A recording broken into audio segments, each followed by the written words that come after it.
गुजराती गृह मंत्री अमित शाह के घर पर एकनाथ शिंदे जो महाराष्ट्र के मुख्यमंत्री और अजीत दादा पवार जो महाराष्ट्र के एक बड़े नेता, इनको बुला करके डांटा। हमारे पास ऐसे नेता है जिनको तीनों अलायंस के पार्टनर इज्जत करते हैं। इनके पास इटली से आए हुए नेता है।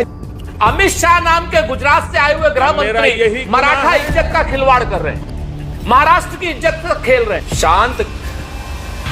शांत गदाधारी जी, शांत। इटली से कौन आया? इटली इनकी ननिहाल है, ससुराल है प्रदीप भंडारी की बाबा है। कौन है? जा रहे हैं आप अगर भाषा की मर्यादा नहीं रखोगे, बम्बई में नचाऊंगा। क्या मर्यादित है सुरेंद्र राजपूत जी? क्या मर्यादित है बताइए। याद रखना, बम्बई में नचा दूं। मामा है तुम्हारे, चाचा है तुम्हारे, बाबा कुछ नहीं है। नरेंद्र मोदी, राहुल गांधी जी की नरेंद्र मोदी है, अमित शाह इटली का नेता।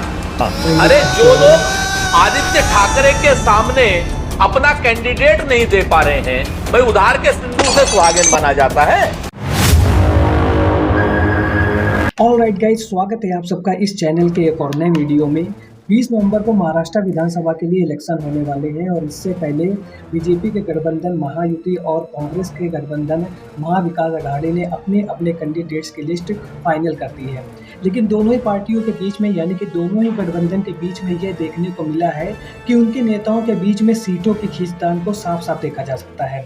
आज के डिबेट वीडियो में जब मानक गुप्ता ने यह पूछा कांग्रेस के प्रवक्ता सुरेंद्र राजपूत से कि साहब आपकी पार्टी में तो इतना खींचतान देखने को मिल रहा है कि आप अपनी ही पार्टी में सीटों का बंटवारा नहीं कर पाए हैं सही से, तो आपको क्या लगता है कि आप इलेक्शन जीत पाएंगे?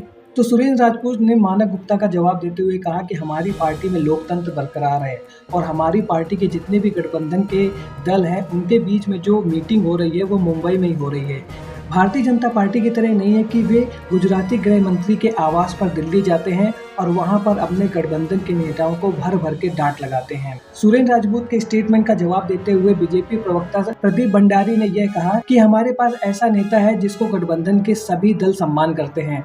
आपकी तरह नहीं है कि इटली से आए हुए नेताओं को आप लोग अपने यहाँ सबसे बड़े पद पर बैठा देते हैं। और जैसे ही प्रदीप भंडारी ने इटली से आए हुए नेता वाली बात कही तो इसके बाद सुरेंद्र राजपूत ने जम करके क्लास लगा दी प्रदीप भंडारी की और यहाँ तक कहा कि यदि अपनी भाषा में सुधार नहीं करोगे तो मैं पूरे मुंबई में तुमको नचाऊंगा। तो आज का वीडियो होने वाला है बहुत इंटरेस्टिंग। यदि वीडियो पसंद आए तो वीडियो को लाइक और चैनल को सब्सक्राइब करना ना भूलिएगा।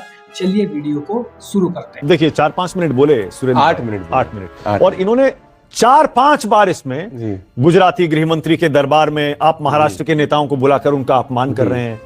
वो जवाब दीजिए प्रदीप भंडारी, क्यों हो रहा है भैया? महाराष्ट्र में क्यों नहीं करते जाके? अब बात करते हैं। देखिए दिल्ली आता है देश के अंदर।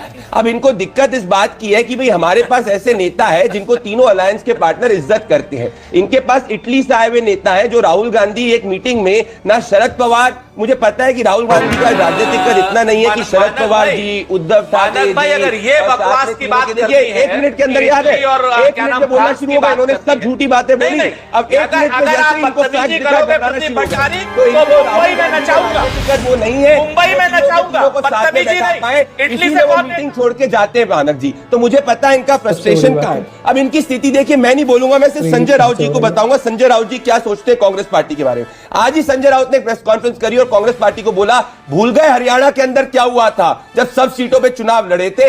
ये संजय राउत धमकी और चिढ़ा रहे हैं कांग्रेस पार्टी को। अब मैं आपको बताना चाहता हूं ओवरऑल क्या, देखिए हम बहुत खुश है मानव जी, क्योंकि हम जो है जनता के लिए लड़ रहे हैं, हमारे जो ऑपोजिशन के लोग हैं वो आपस में लड़ रहे हैं और आज हर पार्टी कांग्रेस पार्टी की हैसियत वर्ली में उधार का सिंदूर लेके आप उतरना चाह रहे हैं। आदित्य ठाकरे के सामने उम्मीदवार देने की आपकी हिम्मत नहीं हो रही। आपने नहीं देखा कल तक मिलिंद देवरा, हम लोग एक मिलिंद देवरा ने कहा है कि वर्ली से चुनाव लड़ेंगे, एकनाथ शिंदे जी डिक्लेयर करेंगे, अगर आएंगे आगे तो बहुत अच्छी बात है। तो हम तो कद्दावर नेता उतार रहे हैं, इनके जैसे नहीं कि प्रियंका वाड्रा 4 दिन तक 3 हफ्ते तक मीडिया के अंदर स्टोरी प्लान करती थी कि बनारस में प्रधानमंत्री मोदी के खिलाफ लड़ेंगी, प्रधानमंत्री मोदी के खिलाफ लड़ेंगी और फिर चुनाव जार के भाग गई।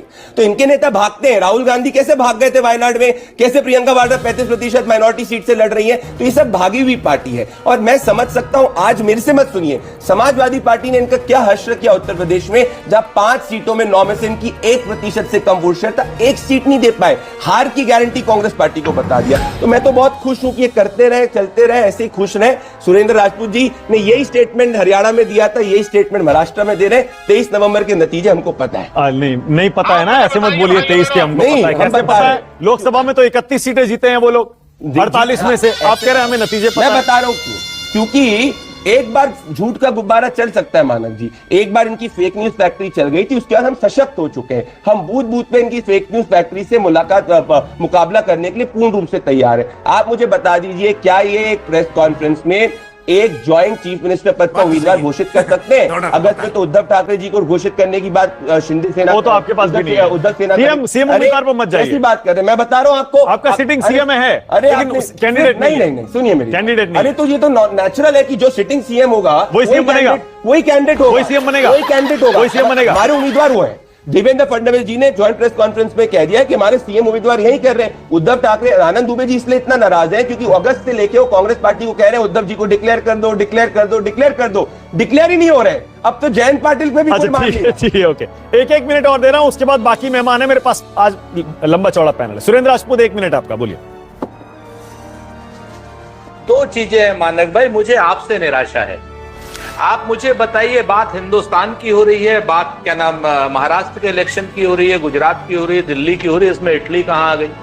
अगर ये भाषाई मर्यादा नहीं रखेंगे तो एक चीज जान लीजिए कि फिर भाषाई मर्यादा तोड़नी हमें भी आती, और फिर आपके चैनल पर फिर क्या होता है वो भी आपको मालूम है, कहां से दबाव आता है और वो सारा का सारा सेक्शन काट दिया जाता है।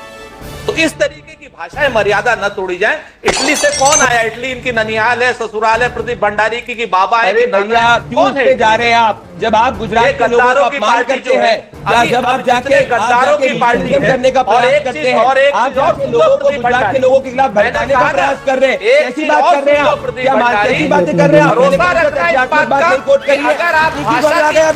अगर भाषा की मर्यादा नहीं रखोगे, क्या मर्यादित, क्या मर्यादित है सुरेंद्र राजपूत जी? क्या मर्यादित है बताइए? याद रखना, बम्बई में नचा दूंगा। जैसे गाली गलौज करिए, इटली का नेता कौन? अरे क्यों सोनिया जी क्या एक समय में इटली में नहीं थी? बात करिए मैंने। अरे बताओ इटली का नेता कौन है? बात कर सकते हैं तो क्या कर सकते? गलत बात करिए। कौन है इटली का नेता? क्यों सोनिया गांधी जी इस समय इटली से थी कि नहीं थी? तुम्हारे मामा है, तुम्हारे चाचा है, तुम्हारे बाबा है, कुछ नहीं है। आदरणीय राहुल गांधी जी की, नरेंद्र मोदी है, माता श्री एक समय इटली का नेता। क्या बात कर रहे हैं आप? पढ़ के नहीं आए आप? क्यों घबरा गए? नहीं, इटली का नेता कौन है? अरे क्यों इटली से नहीं आई है वो? इटली का नेता कौन है? देखिए बौखलाइए मत, इटली से आई है जी, बौखलाइए मत। तुम्हारी अम्मा तुम्हारे गांव से आई थी? चलेगा ना। तुम्हारी अम्मा तुम्हारे गांव से आई थी? नहीं चलेगी सुरेंद्र जी, जाके अपने अलायंस पार्टनर को दिखाइए। इतना गुरबा अगर समाजवादी पार्टी को दिखा दिए होते ना उत्तर प्रदेश में एक सीट मिल जाती। इतना गुरबा अगर समाजवादी पार्टी को दिखा दिए होते ना एक सीट मिल जाती। प्रदीप भंडारी की माता जी, प्रदीप भंडारी की गांव से आई थी? अरे हाँ, मेरी माता जी हिंदुस्तान की है, वो इटली की कभी नागरिक नहीं थी। सोनिया गांधी जी इस समय में इटली की नागरिक है, ये तथ्यात्मक बात है। सेम गांव से आई थी। अरे कैसी बातें कर रहे हैं आप? कैसी बातें कर रहे हैं? इसमें क्या ऑफेंस हो गया? इसमें क्या ऑफेंस हो गया? ओके, चलिए आगे बढ़ते हैं। ऑलराइट, आगे बढ़ते हैं। सुनिए दूसरी बात मानक भाई, जल्दी से सुरेंद्र राजपूत, जल्दी से कंप्लीट बात सुनिए मानक भाई। जी, अब 30 सेकंड में, आज की डेट में प्रदीप भंडारी इतने विद्वान प्रवक्ता हैं, कहां से आए हैं, कहां तक जाएंगे, लेकिन इनको पूरे 8 मिनट आपने दिए, इन्होंने 7.5 मिनट हमारे ऊपर खर्च कर दिए। इसी से पता चलता है बौखलाए हुए हैं। हम चुनाव हरियाणा में हारे, हाँ हारे, लेकिन लोकतंत्र हमारा जिंदा था, जिंदा है और जिंदा रहेगा।